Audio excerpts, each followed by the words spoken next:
तो आज हम एक्सप्लेन करने जा रहे हैं दी अम्ब्रेला एकेडमी सीरीज के सीजन 1 के एपिसोड 9 को। So let's start.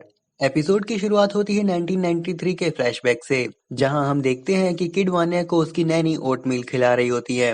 वो उससे कहती हैं कि तुम इतनी सैड क्यों हो। नैनी कहती हैं कि जब वो सैड होती हैं तो वो गाना गाती हैं। अब यहाँ पे नैनी स्पेनिश में कोई गाना गा रही होती हैं जो कि सुनने में तो बहुत अच्छा लगता है, लेकिन जैसे ही टी पॉट की सीटी बजती है तो उनकी भी सीटी बज जाती है, क्योंकि उसके साउंड को अपने अंदर रेजोनेट करा के वान्या उस नैनी को दूर फेंक देती है। तभी डॉक्टर हारग्रीव्स आते हैं और उसको गुस्से से देखते हैं। और फिर हम देखते हैं कि एक के बाद एक नैनी आती रहती हैं और वान्या उन्हें कभी सीढ़ी से गिरा देती तो कभी खिड़की से बाहर फेंक देती। उसके बाद हम देखते हैं कि डॉक्टर हारग्रीव्स ग्रेस को लेकर आते हैं, जो कि एक रोबोट रहती है। और जब वान्या उसे दूर फेंकती है तो वो फिर से उठ जाती है, लेकिन ग्रेस का सिर उल्टे साइड था। फिर वो अपने सिर को सीधे करती है और वापस आके वान्या को चम्मच देती है और कहती है कि तुम जल्दी से अपना ओटमील खा लो, वरना ये ठंडा हो जाएगा। अब यहाँ पे वान्या उसे डर जाती है और अपना ओटमील खाने लगती है। तभी ये फ्लैशबैक यहीं पे खत्म हो जाता है और फिर हम आते हैं प्रेजेंट में, जहाँ हम देखते हैं कि लेनर्ड वान्या को घर पर लेके आता है और वान्या से कहता है कि हमें यहाँ ज्यादा देर नहीं रुकना चाहिए, तुम्हारी फैमिली हमारे पीछे आ ही रही होगी। जिस पे वान्या कुछ रिप्लाई नहीं देती है। तभी लेनर्ड उससे कहता है कि चलो तुम्हें साफ करते हैं। और फिर हम देखते हैं कि लेनर्ड वान्या को बाथटब में बैठा के उसके हाथ से ब्लड साफ कर रहा होता है और यही लेनर्ड वान्या के कान भर रहा होता है अपनी बड़ाई और उसके फैमिली की बुराई करके। वान्या कहती है कि मेरी फैमिली मुझे क्यों मारने आएगी, जिस पे लेनर्ड कहता है कि तुमने एलिसन को मार दिया। जिस पे वान्या कहती है कि उसने जानबूझकर नहीं किया, वो कभी एलिसन को मार नहीं सकती, वो बस अपना कंट्रोल खो दी थी और वो ये बात जाकर अपनी फैमिली को बताएगी और वो जरूर समझ जाएंगे। जिस पे लेनर्ड कहता है कि ऐसा कुछ नहीं होगा, वो बस तुम्हें हर्ट करना चाहते हैं और सिर्फ एक मैं ही हूँ जो समझता है कि तुम कितनी स्पेशल हो, जो कि वो लोग नहीं समझ रहे। फिर सीन शिफ्ट होता है और हम देखते हैं कि अम्ब्रेला एकेडमी के सामने एक कार रुकती है, जिसमें लूथर, नंबर 5, डिएगो और क्लाउस निकलते हैं। और वो कार में से निकल के एलिसन को निकालते हैं और जल्दी से उसको पोगो और ग्रेस के पास लेके आते हैं। अब यहाँ पे ग्रेस उसका ट्रीटमेंट कर रही होती है। वो कहती है कि इसने अपने लैरिंक्स में सेवियर लैसरेशन सफर किया है और तुम में से किसी को खून देना पड़ेगा। जिस पे लूथर कहता है कि मैं अपना खून दे देता हूँ। जिस पे पोगो कहता है कि नहीं, तुम ऐसा नहीं कर सकते क्योंकि तुम्हारा ब्लड मेरे ब्लड के साथ ज्यादा कंपैटिबल है। और तभी हम देखते हैं कि क्लाउस सामने आता है, जिस पे पोगो कहता है कि तुम भी अपना ब्लड नहीं दे सकते क्योंकि तुम्हारा ब्लड बहुत ही ज्यादा पॉल्यूटेड है ड्रग्स की वजह से। और फिर हम देखते हैं कि डिएगो सामने आता है और ग्रेस उसको एग्री कर देती है, लेकिन जैसे ही ग्रेस इंजेक्शन लगाने जाती है डिएगो बेहोश हो जाता है। फिर हम देखते हैं कि डिएगो का ब्लड एल्सन को दे दिया जाता है। अगले सीन में हम देखते हैं कि क्लाउस वहां से निकल जाता है और अपने रूम में आके ड्रग्स ढूंढ रहा होता है और बेन उसे रोक रहा होता है। तभी एक जगह पर उसे ड्रग्स मिल जाते हैं। अब यहाँ पे बेन क्लाउस को रोक रहा होता है, जिसपे पहले तो क्लाउस नाटक करता है कि वो नहीं खाएगा, लेकिन जैसे ही बेन पीछे घूमता है तो क्लाउस दो चार गोलियां मुंह में खा लेता है। और तभी बेन क्लाउस को एक पंच मार देता है, जो कि कैसे हुआ नहीं पता, जिसका रीजन बेन क्लाउस को बताता है कि ये सब उसने किया। अगले सीन में हम देखते हैं कि नंबर 5 डिएगो और क्लाउस बात कर रहे होते हैं। डिएगो बताता है कि जिस बंदे ने एलिसन पर अटैक किया वो बाहर खुला घूम रहा है वान्या के साथ, और अब हमें उसे रोकना है हर हाल में। जिस पे नंबर 5 कहता है कि वो जरूरी नहीं है, हमें सबसे पहले हैरोल्ड जेनकिंस को निपटाना होगा, क्योंकि अगर कयामत आई तो उन 7 बिलियन पीपल्स के साथ वान्या भी मारी जाएगी। जिस पे वो सभी एग्री करते हैं और फिर क्लाउस को जबरदस्ती उठा के ले जाते हैं क्योंकि वो चलना नहीं चाहता था। अगले सीन में हम देखते हैं कि वान्या को डॉक्टर हारग्रीव्स की एक डायरी मिलती है, जिसमें उन्होंने लिखा था कि वान्या की पावर्स कैसे काम करती हैं और उन्हें कैसे एक्टिवेट करते हैं। अब यहाँ पे लेनर्ड वान्या को डायरी पढ़ते हुए देख लेता है, जिस पे वो कहता है कि आई कैन एक्सप्लेन। तभी वान्या लेनर्ड से कहती है कि तुम मुझे शुरू से ही मैनिपुलेट कर रहे थे। अब यहाँ पे लेनर्ड अपनी सफाई दे रहा होता है।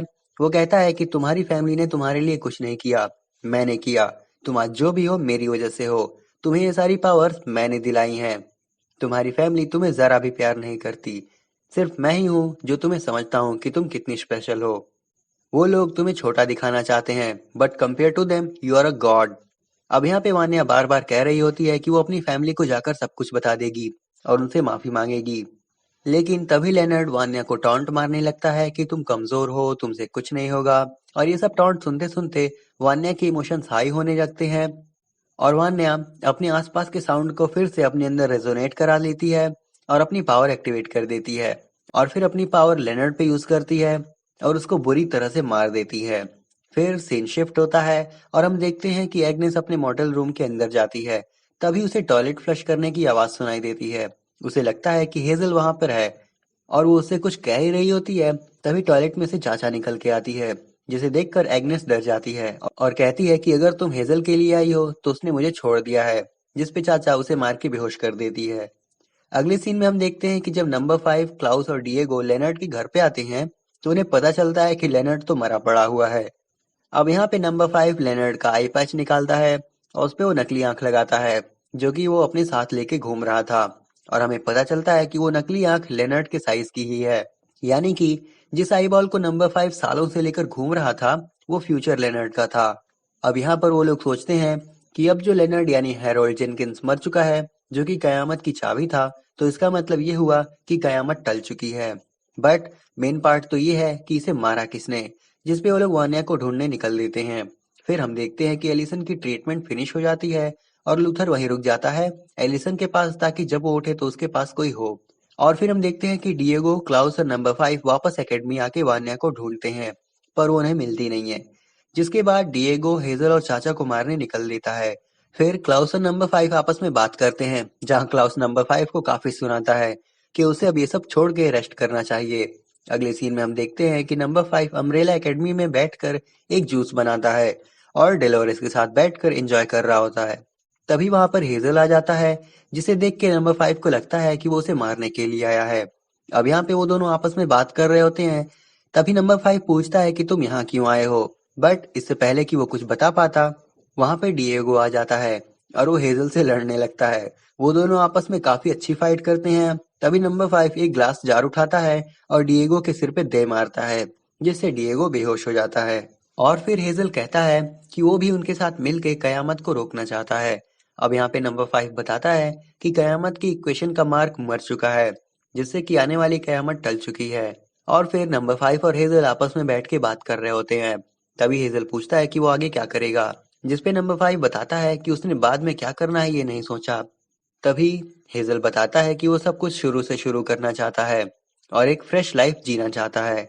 और वो नंबर 5 को सजेस्ट करता है कि वो भी यही कर सकता है। और तभी हेजल वहां से जाने लगता है, जिसपे नंबर 5 उसे रोकता है और कहता है कि डिटेक्टिव पैच को किसने मारा, जिसपे हेजल बताता है कि चाचा ने मारा था। तभी नंबर 5 कहता है कि अगर तुम मुझे उसकी गन दे दो तो उससे डिएगो का नाम क्लियर हो जाएगा डिटेक्टिव पैच के मर्डर से। जिस पे हेजल अपनी और चाचा की गन नंबर 5 को दे देता है और फिर हेजल वहां से चला जाता है एग्नेस से मिलने। फिर सीन कट होता है और हम देखते हैं कि वान्या अपने घर में वॉइस मेल सुन रही होती है। तभी उसे एलिसन का भी मैसेज मिलता है और जब वो अपनी ऑयली स्टिक देखती है और उसे सब कुछ याद आता है तो वो उसे सोच के रोने लगती है। अगले सीन में हम देखते हैं कि लूथर एलिसन के पास खड़ा होता है। तभी एलिसन की आंख खुलती है और जब एलिसन बोलने का ट्राई कर रही होती है तो उसे प्रॉब्लम हो रही थी, जिस पे लूथर एलिसन से कहता है कि तुम्हारा थ्रोट काफी ज्यादा डैमेज हो चुका है, इसलिए तुम अभी बोलने का ट्राई ना ही करो तो अच्छा है। तभी लूथर एलिसन को पेन और पेपर दे देता है ताकि वो लिख कर बता सके।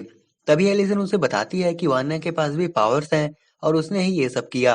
अब इस पे लूथर यकीन नहीं कर रहा था। तभी वहां पर पोगो आ जाता है और कहता है कि वक्त आ गया है तुम्हारे फादर के एक आखिरी सीक्रेट को बताने का।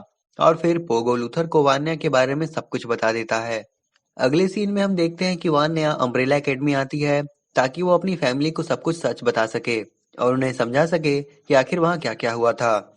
अब सबसे पहले तो उसे लूथर मिलता है और यही वान्या को पता चलता है कि एलिसन जिंदा है, वो बच गई है। और फिर वान्या उसे सब कुछ बताती है कि उसने जानबूझकर नहीं किया, उसकी पावर्स उस पे हावी हो गई थी। जिस पे लूथर कहता है कि मुझे पता है कि तुम कभी ऐसा नहीं कर सकती। तभी वान्या रोने लगती है और उसको सॉरी बोलने लगती है, जिस पे लूथर उसे गले लगा लेता है। अब यहाँ पे लूथर वान्या को बहुत जोर से दबाने लगता है, जिसकी वजह से वान्या खुद से कंट्रोल खोने लगती है और पूरा अम्ब्रेला एकेडमी का मैंशन हिलने लगता है। और इससे पहले कि कुछ और होता, लूथर वान्या को इतनी जोर से दबाता है कि वो बेहोश हो जाती है। अगले सीन में हम देखते हैं कि जब वान्या की आंख खुलती है तो वो खुद को उसी चेम्बर में पाती है जहाँ पे उसे बचपन में रखा गया था। और वान्या के सामने सब लोग खड़े होते हैं। तभी लूथर से सब लोग बोलते हैं कि वान्या को बाहर निकालो, वो हमारी बहन है। और उसने चाहे जो भी किया हो, हमें पता है कि वो जानबूझकर ऐसा कभी नहीं कर सकती। क्लाउस कहता है कि हो सकता है कि उसके साथ जो हो रहा है वो सब देख के वो डरी हुई हो, सो हमें उसकी हेल्प करनी चाहिए। अब यहाँ पे लूथर उन सब की बात से इनकार कर रहा होता है और कहता है कि तुम्हें पता है कि इसकी पावर्स कितनी खतरनाक है और उसकी पावर्स क्या क्या कर सकती है, ये किसी को भी नहीं पता। और अगर इसे बाहर ना ही निकालें तो ये हमारे लिए और बाकी सभी के लिए अच्छा होगा। और वहीं हम देख सकते हैं कि वान्या दरवाजे को पीट रही होती है क्योंकि वो बाहर निकलने के लिए बहुत डेस्परेट थी और अंदर काफी डर रही होती है। तभी वहां पर एलिसन आ जाती है और लूथर से कहती है वान्या को निकालने के लिए, जिस पे लूथर उसकी बात को मान नहीं रहा होता है और एलिसन को वहां जाने नहीं देता है। और फिर सब लोग बाहर चले जाते हैं वान्या को वहीं पे छोड़ के। अगले सीन में हम देखते हैं कि हेजल एग्नेस से मिलने जाता है और जैसे ही वो रूम के अंदर जाता है तो देखता है कि चाचा ने एग्नेस को बांध के रखा था और ऐसा ट्रैप बनाया था कि रस्सी के खींचते ही एग्नेस उबलते हुए एसिड में गिर जाएगी और हेजल के सामने मर जाएगी। अब यहाँ पे हेजल चाचा को रोकता है और उन दोनों में काफी खतरनाक फाइट होती है। और तभी हम देखते हैं कि उन दोनों के लड़ने की वजह से एग्नेस की चेयर पीछे की तरफ जा रही थी और वो एक बार और झटका खाने के बाद पीछे गिर जाती है। बट जब वो एसिड में गिरने ही वाली होती है तभी टाइम रुक जाता है। आगे हम देखते हैं कि वहां पे हैंडलर आ जाती है। जी हाँ दोस्तों, वो नंबर 5 के फेंके हुए ग्रेनेड से नहीं मरी। अगले सीन में हम देखते हैं कि वान्या बाहर की तरफ देख रही होती है। तभी उसे उस चेम्बर में लगे ग्लास पर उसकी चाइल्डहुड वाली इमेज दिखती है, जो कि वान्या से कह रही होती है कि ये लोग शुरू से ही हमसे प्यार नहीं करते थे। इन्होंने शुरू से ही हमें अपने ग्रुप से दूर रखा। हमारे सारे भाई बहन बिल्कुल हमारे फादर के जैसे ही हैं। अब यहाँ पर वान्या को बहुत खराब फील होता है, वो रोने लगती है और फिर वान्या कहती है कि वो सांस नहीं ले पा रही। तभी उसका चाइल्डहुड वर्जन कहता है कि तो तुम्हें इसके लिए कुछ करना होगा, जिस पे वान्या अपनी पावर्स एक्टिवेट कर लेती है और अपनी पावर्स यूज कर रही होती है जहां उसकी बॉडी से बहुत सारी वेव्स निकल रही होती हैं, जिससे वो चैम्बर ओवरलोड हो जाता है और उसका दरवाजा टूट कर गिर जाता है। और अगले सीन में हम देखते हैं कि लूथर एलिसन से बात कर रहा होता है। तभी अचानक से एक अर्थक्वेक सा आता है और हम वान्या को देख सकते हैं जो कि अपनी पावर के फुल कंट्रोल में थी। और यहीं पे एपिसोड 9 खत्म हो जाता है। उम्मीद करता हूँ आपको वीडियो पसंद आया होगा और अगर आया है तो वीडियो को लाइक एंड शेयर करें और चैनल को सब्सक्राइब करें। मैं मिलता हूँ आपसे नेक्स्ट वीडियो में, तब तक के लिए सायोनारा।